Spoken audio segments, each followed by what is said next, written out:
Voilà. Kokuta na bino chaque tongo pour robeta masolo ya mboka et comment rendez-vous à mikolonioso. Na bi sarabino à tout moment soko lingo so information vraie, peu vérifiable, vous allez retirer à la source.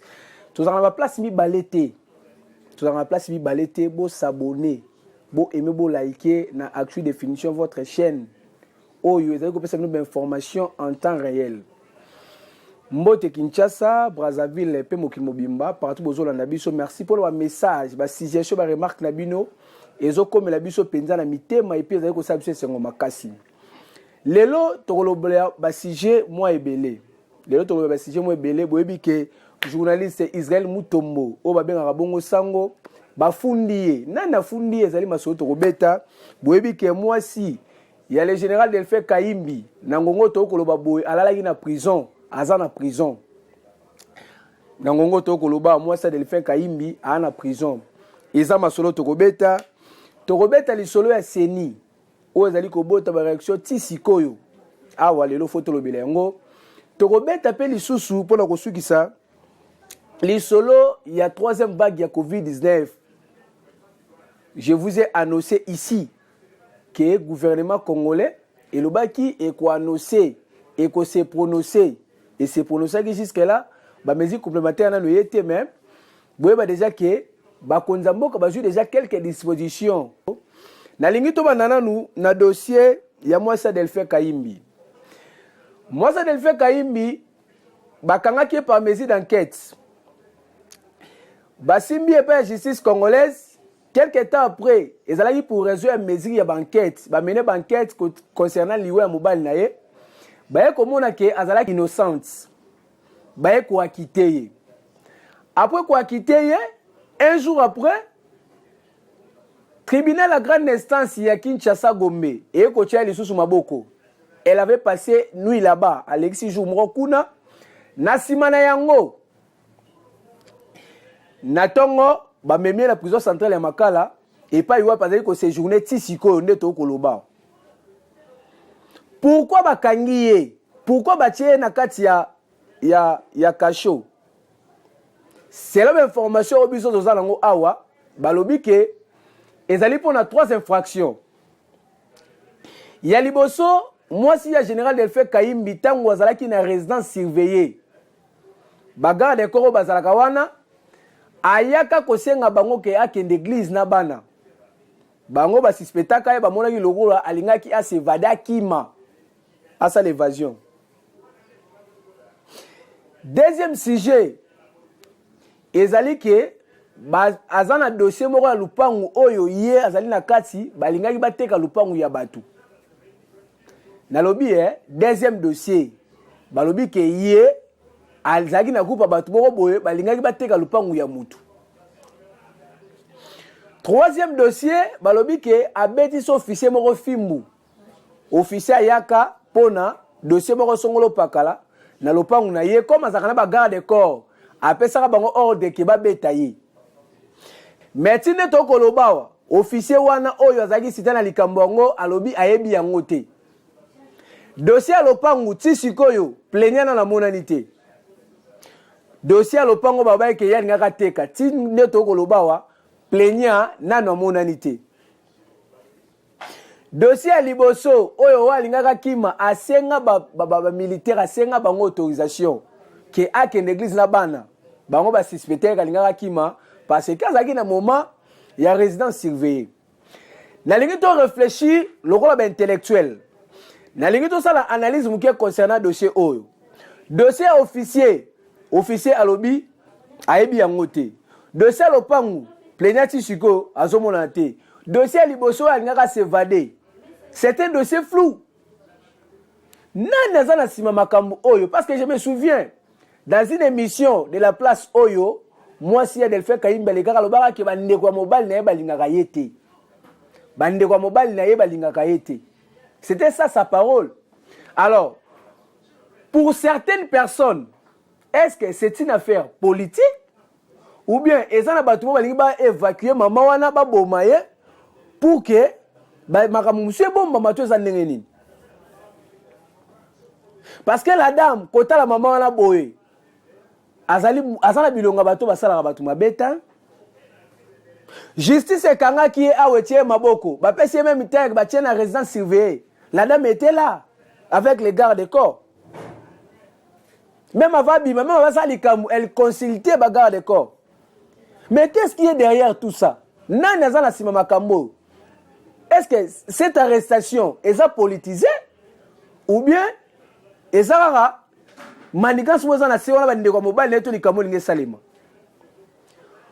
État de droit est prôné par Mokonzambo Félix ça doit tirer Chilombo et consiste à la justice équitable. Lorsqu'on parle de l'état de droit, c'est donc moutoise à la riche, à la mobola, à la moutoise 4-4, il faut que les kamouezali bah juger normalement. Parce que boyebi yango ke na mboka na biso mutsoka za pauvre lelo pa longa na jise ya problème. Mais cette femme là a bouni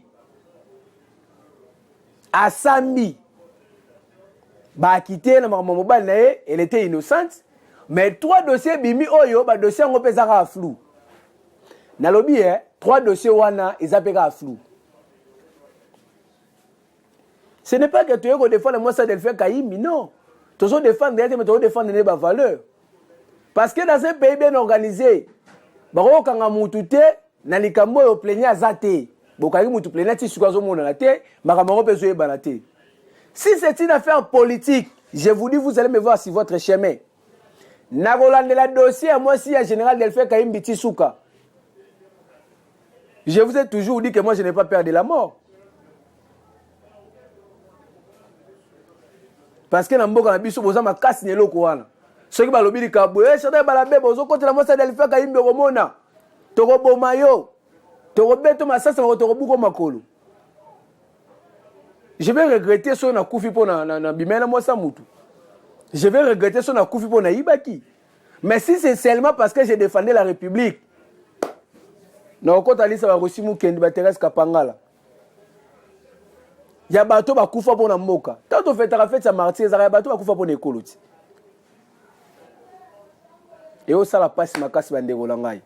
C'était une précision oh il fallait na pesa bino et zalaki makambo fallait na expliquer bino. Deuxième dossier, toujours le dossier il y a journaliste Israël Mutombo. Ndenge na nosaki bino ngo na ba titre. Israël Mutombo na ngongo to koloba ba fundi. Pourquoi ba fundi Israël Mutombo? Parce qu'il avait fait une dénonciation. Il y a mauvaise pratique bon salemara ah wana mboka na biso o bato belé bazaki oyebate. Je vous propose d'abord de suivre cet extrait. Il y a émission au Israël Mutombo salaki pour dénoncer yango et puis to songa pour to sala commentaire. Bakomba banyogola biso ya politique. Je suis tombé sur un dossier où vous trouvez Shaddai na kati ya dossier. Obemina pour la kati ya dossier, Manzolo na kati ya dossier, Iyalaguli na kati ya dossier, Tinkaya bin Karubi na kati ya dossier. Nazoye bate IGF akomi ko bomba makambo ndenge nini. Alors que Zalaki censé oloba. Qu'est-ce qui se passe? Mbongo ndenge zo kota na trésor public ndenge vanda. Vous savez que bateau yon atangi yo bakomi 8, ni sa to naza pena bakombo na bango, mais baza 8. Ba surprendre na kati ya circuit batouana bazana ba carte il semble que bazala na ba carte on va auto supprimer ba carte visa donc mutunyo sonenga zana na carte visa moko boye balia compte balia carte na na trésor public ya l'état ba koki ko binisa mbongo par mois $50,000 c'est ba tambolaka so bazana Dubaï azana France azana carte visa. Oh, il y a un trésor public sans qu'il a passé par la Banque centrale. Je parie fort que le gouverneur et la Banque centrale, il faut informer de cette situation. Il peut même être impliqué, c'est probable. Il y a cela une semaine seulement, IGF a outil qu'on supprimer, qu'on désactiver ma carte. Mais bien avant, carte les anneaux existent. Magamon Azolo, IGF, vous a informé, vous devez en parler. $50,000, mon ayo. Voilà. Wana boti kolanda dénonciation Israël Mutombo salaki na bato bazaki cité na affaire yango. Les journalistes a pour rôle ya ko collecter ko traiter ko diffuser information. Israël Mutombo a eu l'état à ko traiter information là pour la diffuser. Il a mené les enquêtes, il a recueilli les éléments. Pona apé ça information wala. Mais qu'est-ce qui se passe? Après information Israël Mutombo Pesaki, il y a un groupe parmi bateaux bazaki cité, ba utiliser des journalistes encore. Abenga Israël Mutombo na téléphone, ba kutana, ba solola. C'est la même information on a na zanango. Israël Mutombo ayoki confrère na tongo tanga benga Israël pour le lokwa lo beti. Il faut to kutana na pokwa pour la to salabo Israël a vu bon. Tobenga na pokwa pour mezati. Et comme il n'a pas quoi, Israël Mutombo aboyi ko yamba téléphone. Aboyi ko yamba téléphone, ndeko wana bengi, Israël aboyi ko yamba téléphone. C'est comme ça que Batouana, babi bon, le roi Israël aboyi ko to solola, tozo kangisa ye. C'est la même information on a zanango. Il fallait que bakuta dans l'hôtel moko na ville, o ke nan sango na cité yango awate. Et sali o sali wana. Yango de sali ke ba funda Israël Mutombo. Parce que un aboyi na ko coopérer na bango, dédé parce qu'il avait dénoncé à Tchaki information là sur la place publique. Si la question que moi je me pose. D'ailleurs, nangongo to lobawa Emmanuel Ramazan Chadar yé pas qui cité na makamwa secrétaire permanent PPRD. Parti cher mon amboka Joseph Kabaka Bange yé pe akeneki ko déposer plainte. Ayo baksa plainte, la plainte contre Israël Mutombo. Il y a même son fils Paul Ramazani akeneki comme on a président INPC Jean-Marie Kassamba, président provincial. Il y a INPC mon amboka Jean-Marie Kassamba. Pona ko funda Israël Mutombo na structure oyo et ceux qui parlent de jouer Seigneur sur le Congo. Je vais vous proposer d'abord, bon, dans audio oyo, il y a mon Chada attend que nous allons jamais Kassamba, ou à lobby, na ok jamais Kassamba pas lobby. Bon, je viens de réceptionner donc cette plainte que j'oriente immédiatement vers notre commission de discipline de l'UNPC et que le confrère sera d'abord jugé par le père. Je précise, jugé par le père, et après on verra la suite à réserver à cela. Donc c'est une invitation que je lance à tous les autres plaignants, les gens qui sont soit cités, soit indexés, de saisir d'abord l'UNPC, qui est l'organisation qui gère les journalistes, pour gérer ce type de décision. Il y a eu un journaliste répondant au nom d'Israël Mutombo qui s'est fait l'élite, n'est-ce pas, de mettre le nom de Ramazan Chadari comme étant celui qui a bénéficié de la carte visa et que cela a été de façon calomnieuse et stupéfactoire dit par ces chroniqueurs journalistes que son Excellence Emmanuel Ramazan Chadari détiendrait une carte visa alors que ce dernier n'a jamais ni de près ni de loin obtenu cette carte, et encore que même ses fonctions qu'il avait à l'époque en tant que vice-premier ministre ne lui permettaient pas, n'est-ce pas, de pouvoir obtenir cette carte. Voilà pourquoi, se sentant lésé, il a estimé qu'il doit normalement porter plainte contre ces journalistes et que ce dernier doit devoir être appelé par ses pairs au niveau de l'INPC pour que ce dernier apporte la preuve. Voilà. Wana boti kolanda ndenge mwana ya Emmanuel Ramazan Chadari akeko funda Israël Mutombo et pas jamais Kassamba zali président provincial ya Striti na biso INPC ya ba journaliste nyoso ya République démocratique du Congo mais jamais Kassamba zali président provincial de ya zali ko s'occuper kaka pour na vie province ya Kinshasa.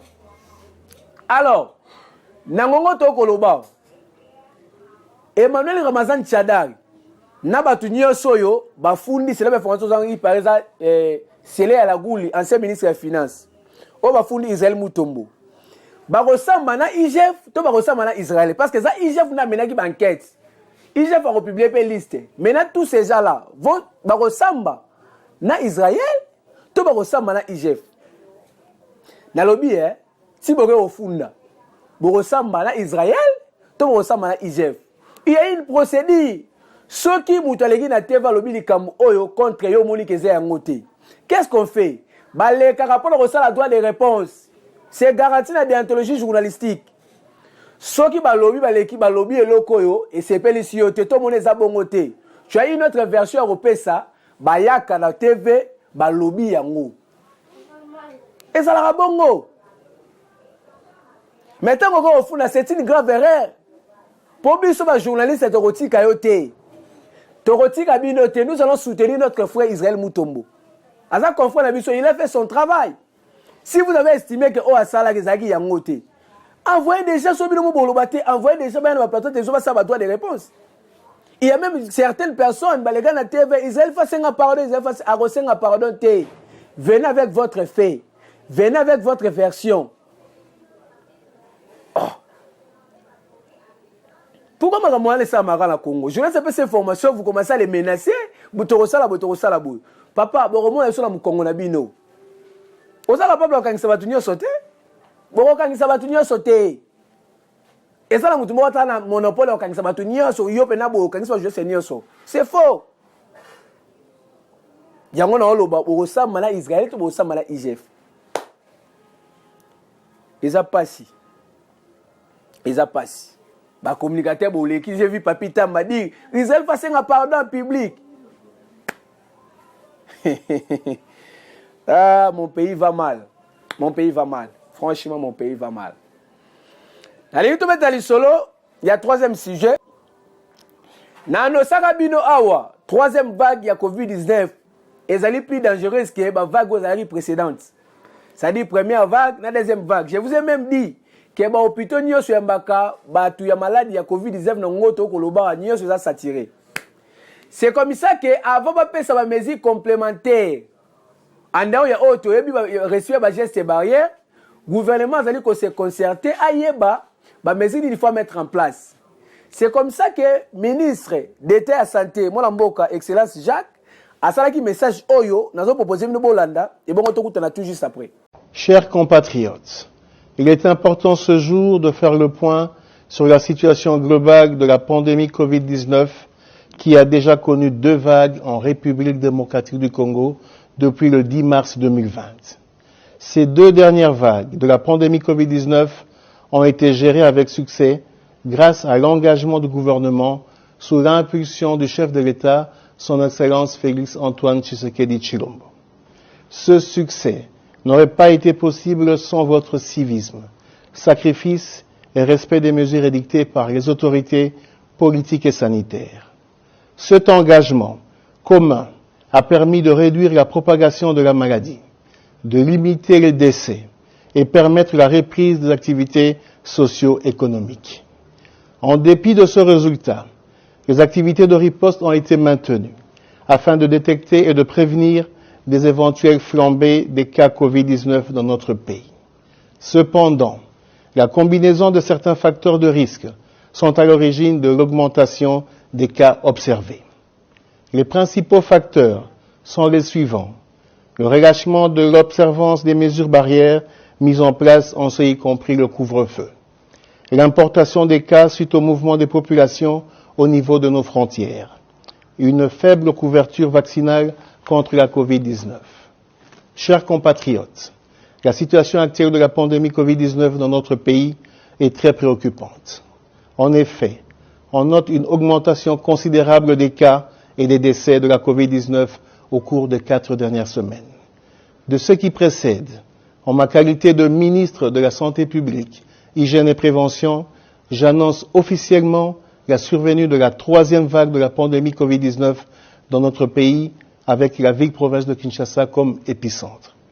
C'est ici l'occasion de rappeler à toute la population de respecter strictement toutes les mesures actuelles et celles qui pourront être prises ultérieurement pour juguler cette crise sanitaire. Il s'agit notamment du port correct et obligatoire des masques, du lavage des mains à l'eau ou l'utilisation de la solution hydroalcoolique, du maintien de la distanciation sociale, du respect du couvre-feu à 22 heures. En complément à toutes ces mesures précitées, la vaccination reste un moyen efficace pour protéger la population et notre économie. Je vous invite à y adhérer massivement. Chers compatriotes, l'histoire de notre pays nous renseigne que notre peuple possède une réelle capacité de dépassement et de résistance face aux situations difficiles. C'est l'occasion pour moi de faire appel à votre sens élevé de civisme, de patriotisme et surtout à votre engagement afin d'observer les recommandations des autorités politiques et sanitaires. Que vive la République démocratique du Congo. Je vous remercie. Voilà. Wana, c'est un message pour la pandémie. Il y a Covid-19 au troisième vague nango et mabe. C'est comme ça même que j'ai dit, Nabasala Nzambe, bon sunga biso, coronavirus et zoamoli moté zo nzoto. Coronavirus, ba pasteur, na lobby coronavirus et zo nzoto moli moté. Alors aider biso na sensibilisation ya bandimi. Bon aider biso na sensibilisation ya bandimi pasteur. Bon sensibiliser batu ba respecter ba gestes barrières, ba lata ba masque, ba garder distance physique. Moi désinfecter zalaka, moi maya maboko watu sokoli maboko, omoni ke permettre que to diminuer nanu pandémie wana. Voilà. Gouvernement Villa Kinshasa pesi ba mesure. Il y a respect à ba gestes barrières. C'est de même que ministre d'État, il y a santé pas pesa même message. Mais awa ezali likambo ya ko respecter ba gestes barrières auto et bari déjà kala. C'était un rappel. Ezala qui rappelle na lobby ezala qui des rappels pour to respecter. Tout tika makambo ya boy ben faut même faire té. Le gouvernement de Kinshasa a ordonné la général Sylvano Kasongo azali numéro 1. Il y a la police civile province à Kinshasa a fait qu'on respecter ba gestes barrières wana. Mais ba policier ba commissaire yango cop mbongo zo contre na trésor public té na ngongo to koloba na poids lourd chaque tongo ba ujana bazo telemisa mituka bazo zo ba 10 000 ba 20 000 ba 25 000 ba okanga batu bazo lia mbongo na bango moko le général Sylvano Kasongo fongola misulandela ba ujana na yo ya poids lourd o ba sa musala poids lourd ba sa musala mabe bazo finisa la police Papa Kasongo na lobby ba ujana bazo fingisa la police.